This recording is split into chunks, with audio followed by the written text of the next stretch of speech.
अब मुझसे अपना बचाव करना चाहते हो तो मेरे प्रश्न का उत्तर दो। क्या कर रहे थे तुम सभी देवता कैलाश पर? बताओ, अन्यथा। ये दुष्ट क्यों जानना चाहता है कि कैलाश में क्या हुआ था? ये मेरे साथ कुछ भी कर ले, किंतु मैं इसे कुछ भी नहीं बताऊंगा। बताओगे? मैं जो पूछूंगा तुम उसका उत्तर अवश्य दोगे इंद्र, क्योंकि मैं तुम्हारे मन को अपने वश में कर विवश कर दूंगा तुम्हें। देखो मेरे नेत्रों में देवराज, अब शीघ्र ही बोलना प्रारंभ करोगे तुम। वो बालक माता पार्वती और भोलेनाथ का पुत्र है।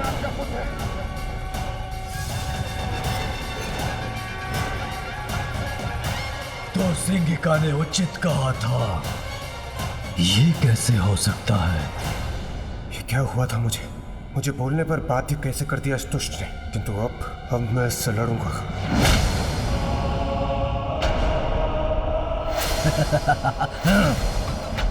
प्रतीत हो रहा है और प्रताड़ित और अपमानित होना है तुम्हें इंद्रदेव।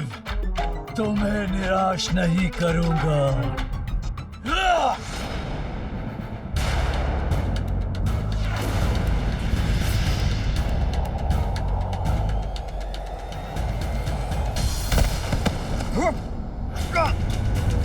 लेकिन ये कैसे सत्य हो सकता है? महादेव और देवी पार्वती का पुत्र तो हो ही नहीं सकता। इसीलिए मुझसे मिथ्या वचन बोलकर मुझे भ्रमित करने का प्रयास मत करो। रुक जाओ। यदि मेरी बात का विश्वास नहीं है तो स्वयं ब्रह्मदेव से पूछ लो।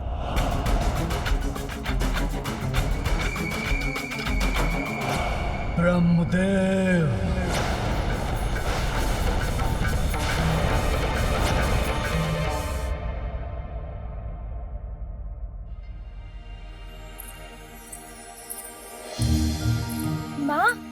माँ, एक और बात सुनिए ना।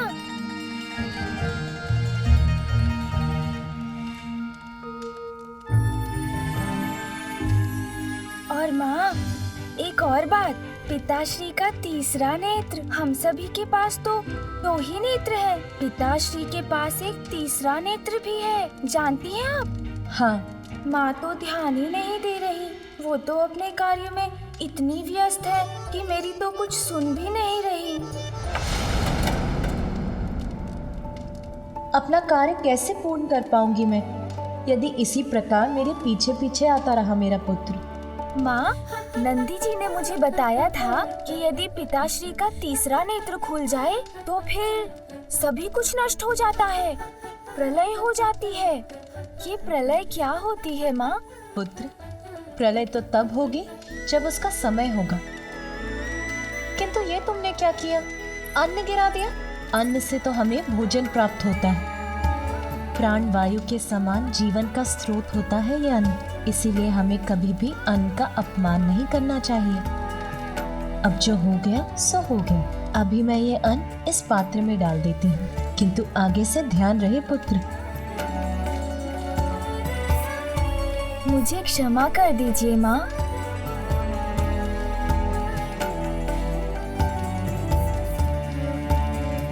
माँ, मैं और एक बात तो बताना भूल ही गया। मैंने आपको पिताश्री के जो तीसरे नेत्र के बारे में बताया, वो तो कितना अद्भुत है ना माँ? हाँ पुत्र, तुम्हारे पिताश्री सच में अद्भुत ही हैं। माँ पुनः चली गई। मुझे तो उन्हें और भी बहुत सारी बातें बतानी है। माँ, एक और बात सुनिए ना माँ। माँ, पिताश्री के पास तो डमरू और त्रिशूल भी है, ज्ञात है आपको? यदि ये इसी प्रकार मेरे इर्द गिर्द रहा तो मेरा कार्य कैसे पूर्ण होगा?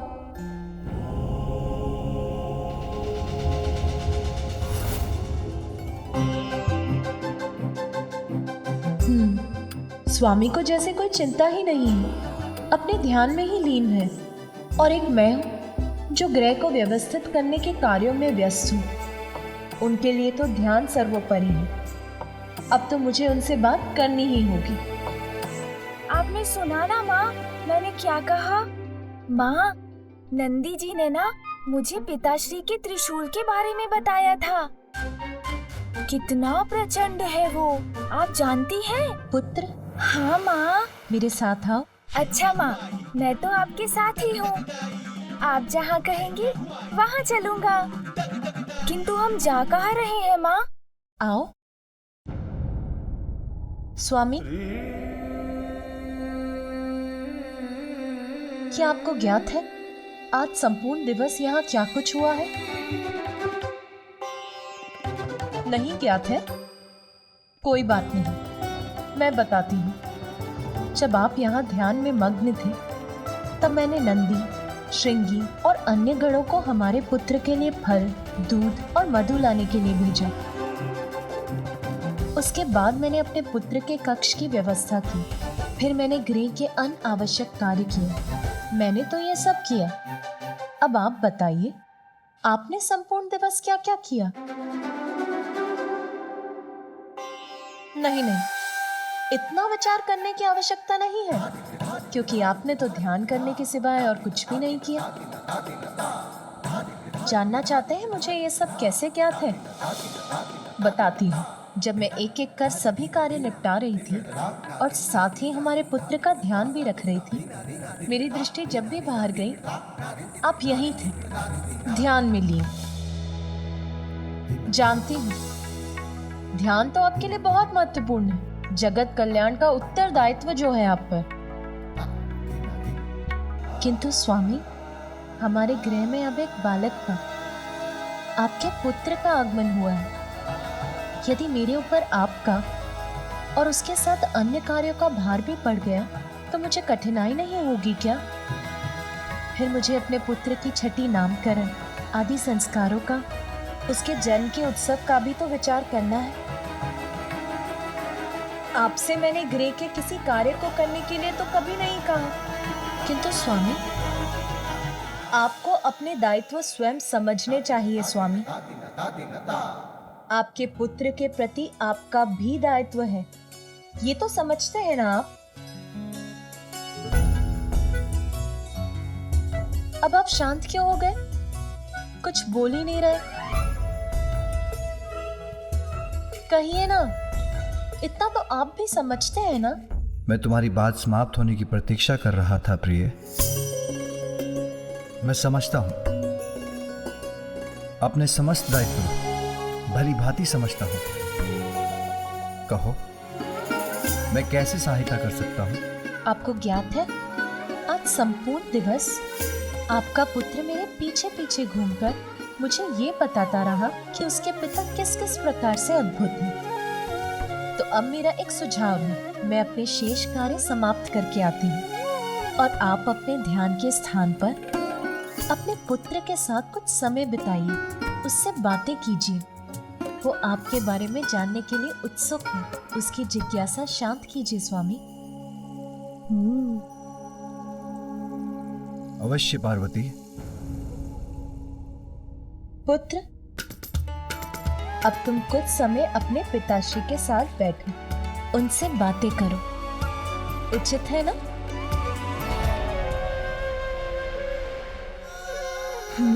पिताश्री के नेत्र तो पुनः बंद हो गए। अब मैं क्या करूं? माँ ने कहा था पिताश्री के साथ ही रहना, तो उचित है। अरे ये क्या है? जो भी है बहुत सुंदर है, पकड़ लेता हूँ। अरे पकड़ में नहीं आ रहा।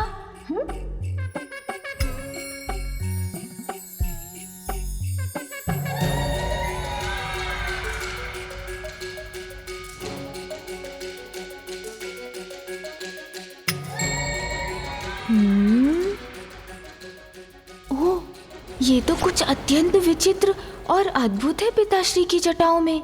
नंदी जी ने तो इसके विषय में कुछ बताया ही नहीं।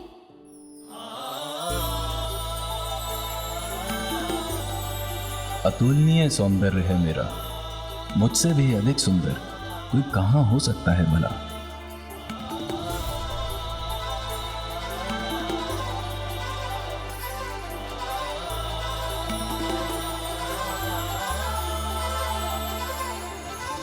देख लो इसका स्पर्श कैसा होगा।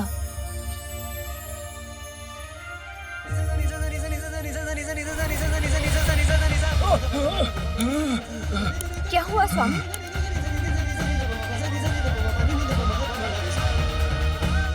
ये तो अनर्थ हो गया। माता पार्वती के पुत्र ने मुझे महादेव के मस्तक से उतार कर अपने हाथों में ले लिया है। नहीं नहीं, ये तो सर्वथा अनुचित है। बड़ी अद्भुत चमक है इसकी।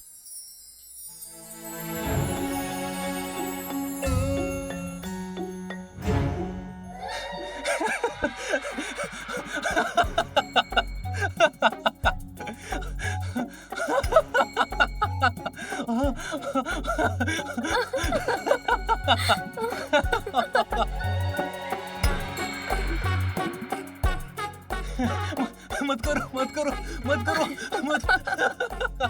किंतु स्वामी, मैं आपको कहाँ गुदगुदा रही हूँ? माता पार्वती का पुत्र मुझे गुदगुदा कर अब प्रताड़ित कर रहा है।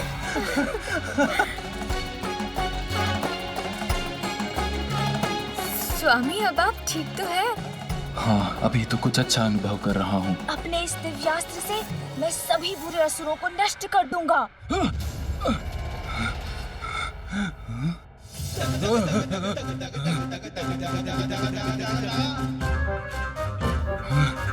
मुझे तो इस क्रीड़ा में बहुत आनंद आ रहा है। पुनः उछाल कर देखता हूँ।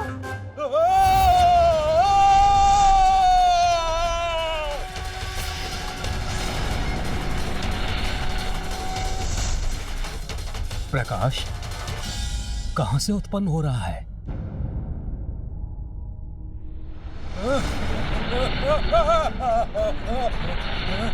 ये चंद्रदेव क्या कर रहे हैं?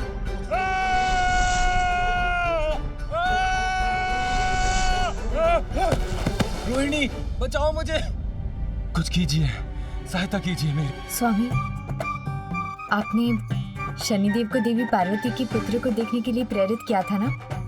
ये उसी का परिणाम है। अब ये तो आपको भुगतना ही होगा। देवी पार्वती का पुत्र चंद्रमा के साथ क्रीड़ा कर रहा है। कहीं इसके परिणाम स्वरूप उन्हें उस पर कोई संकट ना आ जाए। आपकी चिंता दूर करने के लिए मैं अपनी वीणा से कोई राग वादन करती हूँ।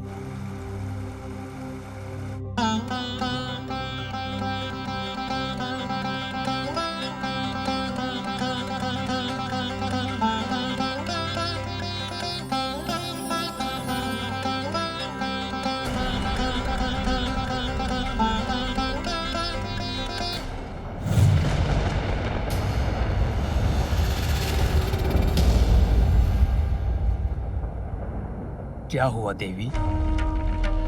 अचानक कौन सी चिंता आपको विचलित कर उठी है?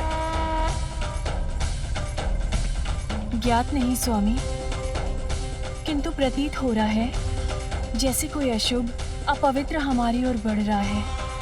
कुछ ऐसा जो हमारे इस पवित्र स्थान को दूषित कर देगा।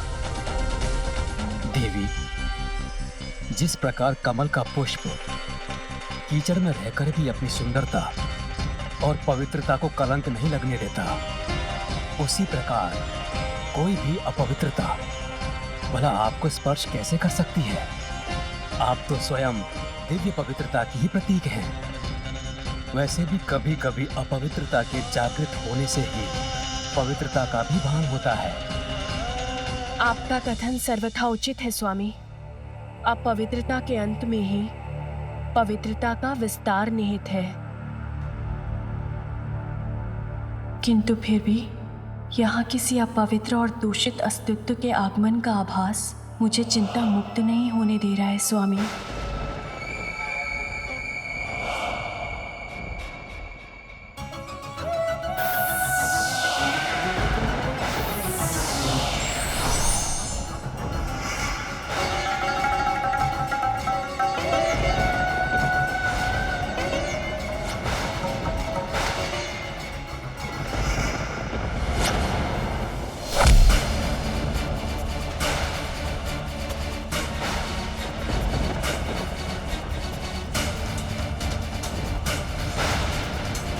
नारायण नारायण, ब्रह्मलोक में ये कौन असुरी आकृति स्थित है?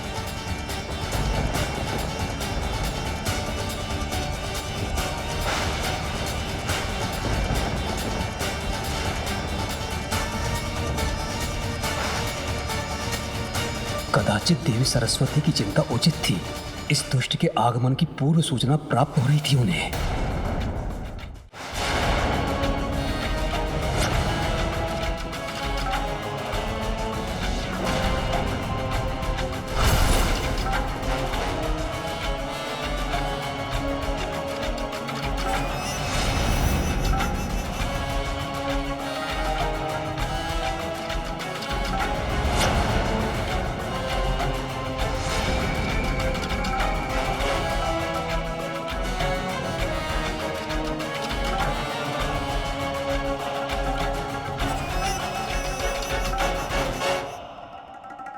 मैं पाताल क्या चला गया, आप तो मुझे भूल ही गए ब्रह्मदेव। मैं तो आपका ही अंश हूँ। आपकी अशांति का कारण मुझे पता है। मेरे आगमन से ही आप इतने अशांत हैं। मैं कदापि यहाँ पर आने का कष्ट नहीं करता यदि मैं इंद्रलोक नहीं जाता और मुझे वहाँ पे ये ज्ञात ना होता कि कैलाश में महादेव और देवी पार्वती के पुत्र ने जन्म लिया है।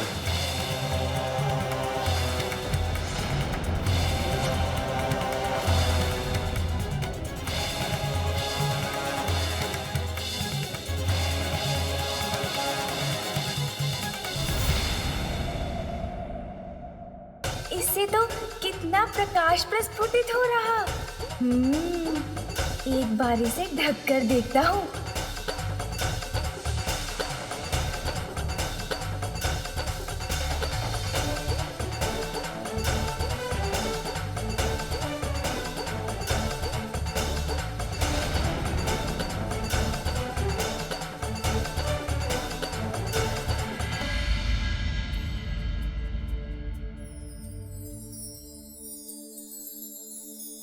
यदि ये बालक किसी प्रकार चंद्र के साथ क्रीड़ा करता रहा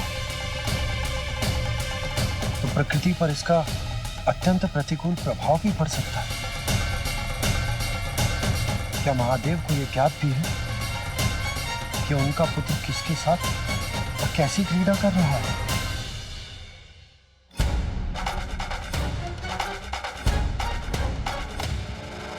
जल में तो इसका प्रतिबिंब और भी सुंदर लग रहा है।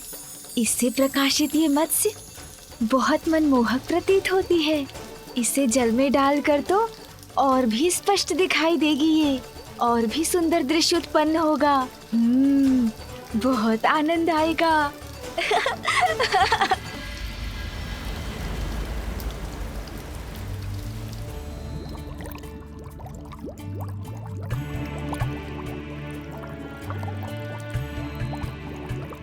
समुद्र देव, क्या आप ये अनमोल मोती देवी पार्वती और उनके पुत्र को उपहार स्वरूप भेंट करेंगे? हाँ मंत्री जी, मैं स्वयं कैलाश लेकर जाऊंगा इन्हें।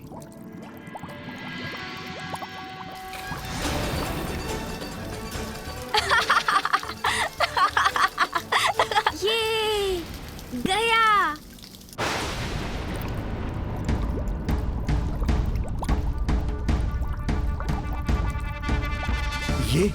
ये अकस्मात क्या हो रहा है? मेरे जल में ये कैसी हलचल हो रही है? और ये प्रकाश कैसा है?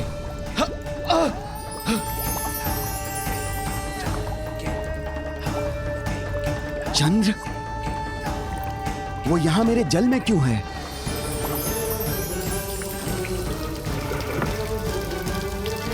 चंद्रमा के प्रकाश से ही मेरे नेत्र चकाचौंध हो रहे हैं।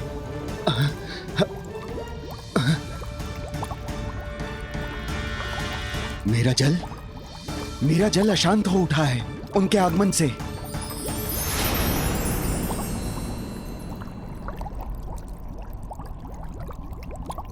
अब पुनः सब शांत हो चुका है।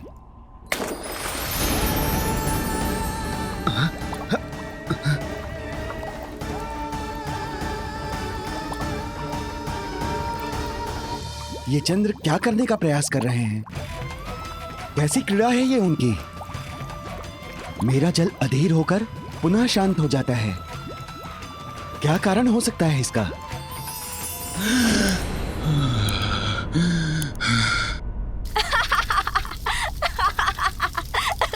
मुक्त करो मुझे, मुक्त करो।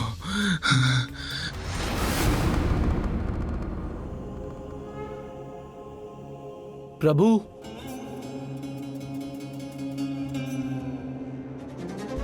प्रणाम प्रभु। नंदी, कहो, क्या बात है? क्या हुआ है? प्रभु, चंद्रशेखर, शेखर चंद्र नहीं है।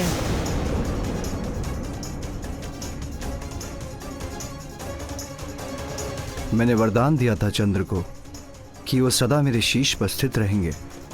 फिर वो मेरे शीश से कहां चले गए? कौन हटा सकता है उन्हें वहां से? क्या हुआ ब्रह्मदेव? आप इतने शांत क्यों हो गए? मैं प्रत्यक्ष खड़ा हूं आपके समक्ष और पूछ रहा हूं आपसे, क्या यह सत्य है?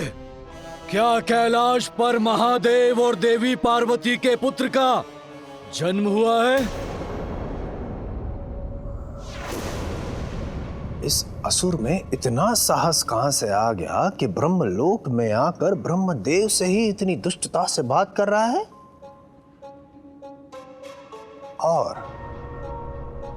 और भोलेनाथ और माता पार्वती के पुत्र में इतनी रुचि क्यों है इस राक्षस को? नारायण नारायण।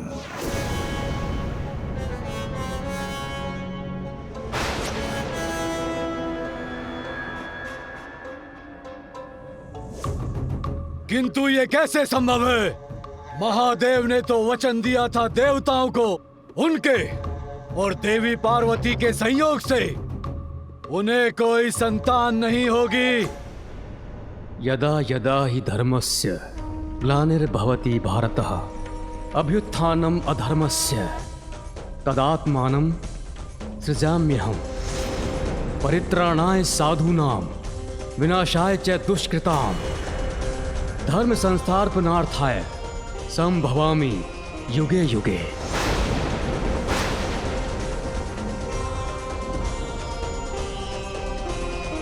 संसार में जब भी धर्म का ह्रास होगा, जब भी बुराई की शक्तियां अपना वर्चस्व स्थापित करेंगी, जब भी तुम जैसे दुष्ट के अस्तित्व का प्रभाव होगा, तो तुम्हारे जैसे दुष्टों का अंत करने के लिए तुम्हारे काल का रूप लेकर, शुभता का बल बनकर, असाधारण रूप धारण कर दिव्यता का आगमन भी अवश्य होगा।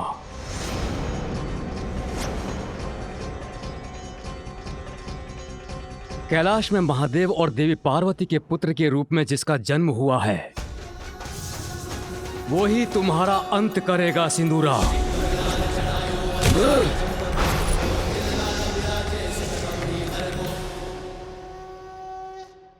ब्रह्मदेव, मुझे भयभीत करने का प्रयास कर रहे हैं आप। एक बालक अंत करेगा मेरा? कदापि नहीं। क्या आपको स्मरण नहीं है कि मैं अपराजेय हूं? आप विष्णु या स्वयं महादेव भी मुझे पराजित नहीं कर सकते। ये तुम्हारा दुर्भाग्य है कि मुझसे प्राप्त वरदान की शक्तियों का अनुचित प्रयोग करके तुम एक पापी दुष्ट असुर बन गए सिंदूरा। किंतु पापी कभी अजेय नहीं होते। ये ज्ञात होते हुए भी तुम अपने कुकृत्यों में लिप्त हो।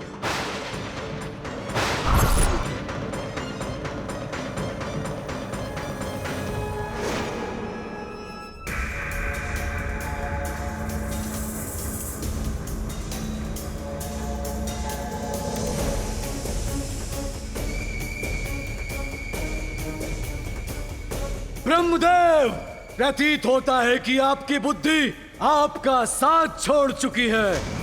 भूल रहे हैं आप। यदि मैं चाहूं तो इसी क्षण आप दोनों का अंत कर सकता हूं, ब्रह्मलोक को नष्ट कर सकता हूं।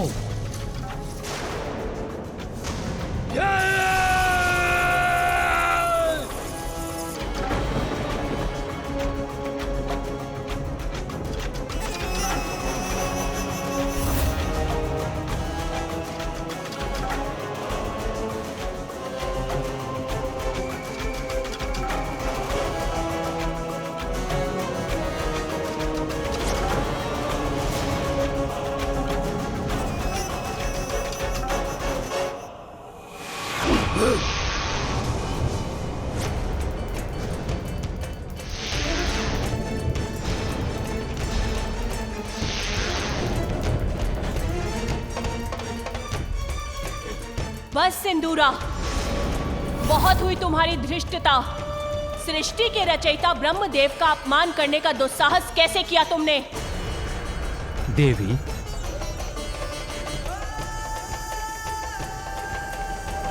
और तुमसे अपेक्षा भी क्या कर सकता हूं मैं?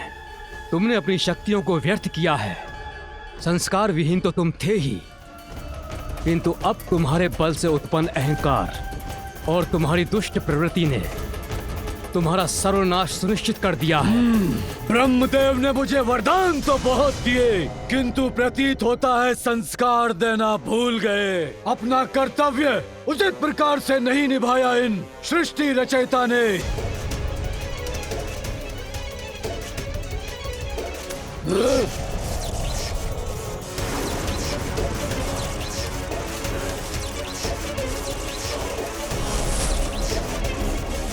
बहुत हुआ ये प्रलाप, अब मैं उस बालक का वध करूंगा। सिंदूरा का अंत कोई नहीं कर सकता, कोई नहीं। उस बालक का अंत कर आपके ब्रह्मलोक को नष्ट करने के लिए शीघ्र लौटूंगा मैं। अजय तो आपने ही मुझे बनाया है ब्रह्मदेव, तो मेरे पराक्रम के परिणाम का सामना करने में कैसा संकोच पिताश्री।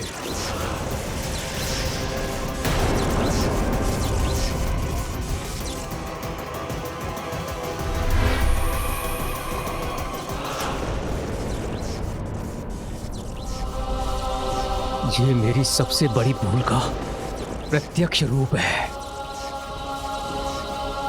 ब्रह्मदेव, क्या सुना मैंने अपने कानों से? नारायण नारायण। उस दुष्ट राक्षस ने भी आपको पिता कहकर संबोधित किया? आप ही उस दुष्ट दानव के पिता हैं? नारायण नारायण। मैं आपके सभी प्रश्नों का अवश्य उत्तर दूंगा देवर्षि, किंतु इसके पूर्व मुझे उसकी उपस्थिति से दूषित हुए ब्रह्मलोक को पुनः पवित्र कर लेने दीजिए।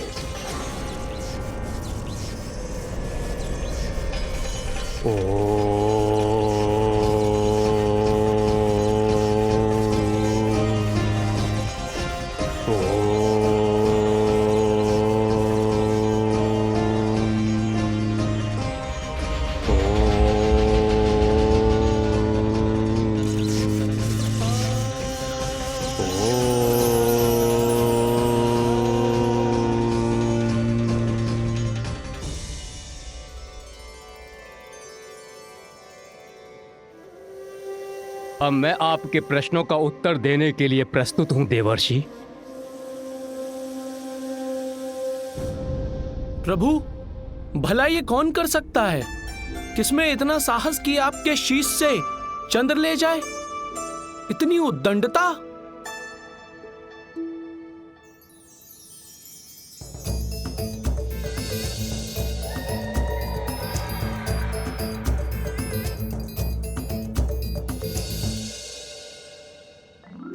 अवश्य मेरा पुत्र ही चंद्र को ले गया होगा।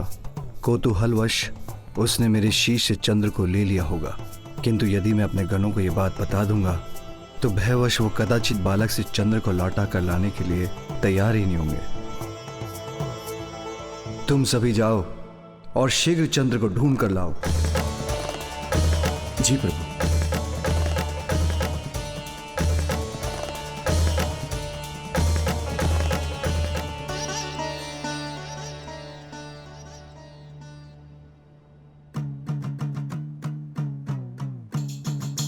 माँ तो तंदलमा तय भी दिखाई नहीं दे रहे।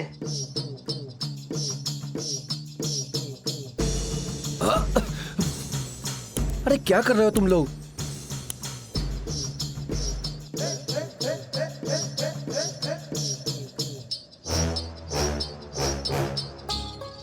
और ये तुम लोग ऊपर क्या देख रहे हो? और नीचे देखकर क्यों नहीं चल रहे हो? त्याग लंदी थी। अरे आप इतना भी नहीं समझते। अरे हम लोग तंदलमा तो ढूंढ रहे हैं ना, तो आसमान में ही मिलेंगे ना।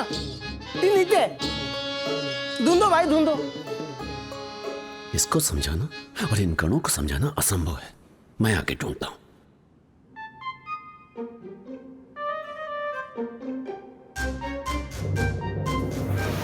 ले त्या तल्ला भाई, देखते तलना।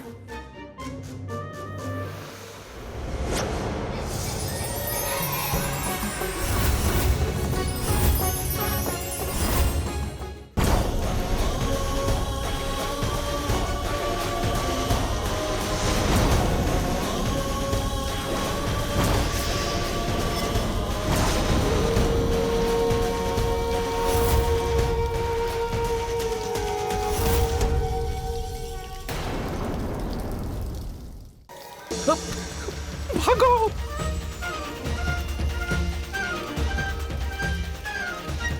और दिखाऊं?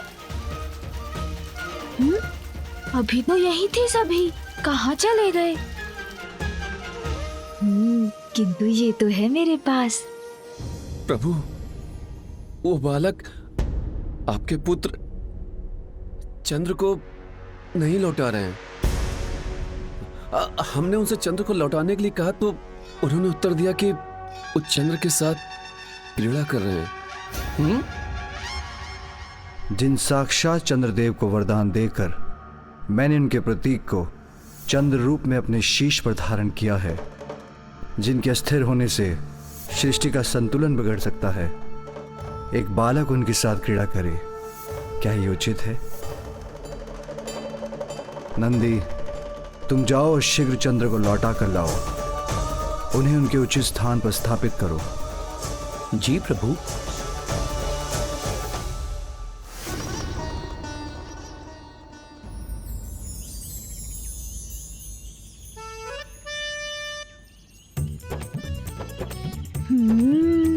मुझे तो इस क्रीड़ा में बहुत आनंद आ रहा है। इसे पुनः उछाल कर देखता हूँ। इतना सुंदर फल, अवश्य स्वादिष्ट भी होगा। थोड़ा और ध्यान से देखता हूँ। इसे तोड़ लेता हूँ, फिर इसके स्वाद का आनंद लूंगा, खाऊंगा इसे।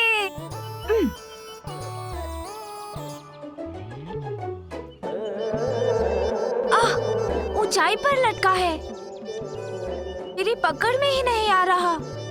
ऐसे तो नहीं तोड़ सकूंगा, कोई युक्ति लगानी होगी।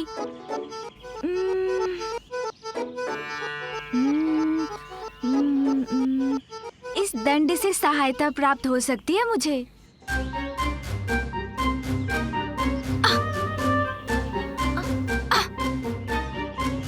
पहुंच तो रहा हूँ, किंतु लक्ष्य नहीं साध पा रहा हूँ। कुछ और करना होगा।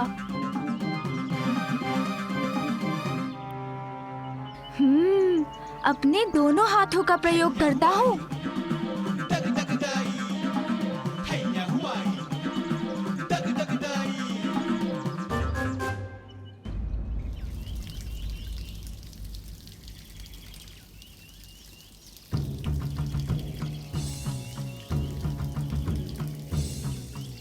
बालक को यहीं कहीं होना चाहिए।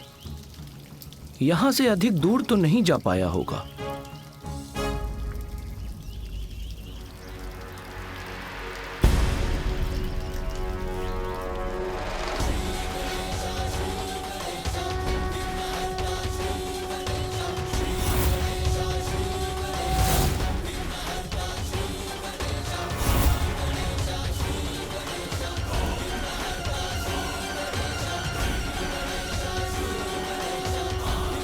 पिछली बार इन्होंने दंड उठाया था तो हमारी बुरी दशा कर दी थी। इस बार न जाने क्या कर बैठे। अब मैं प्रभु की आज्ञा का पालन कैसे करूं? इनसे चंद्रमा कैसे प्राप्त करूं? धार्मिक वीडियो सबसे पहले देखने के लिए हमारे चैनल को सब्सक्राइब करें और बेल आइकन दबाएं।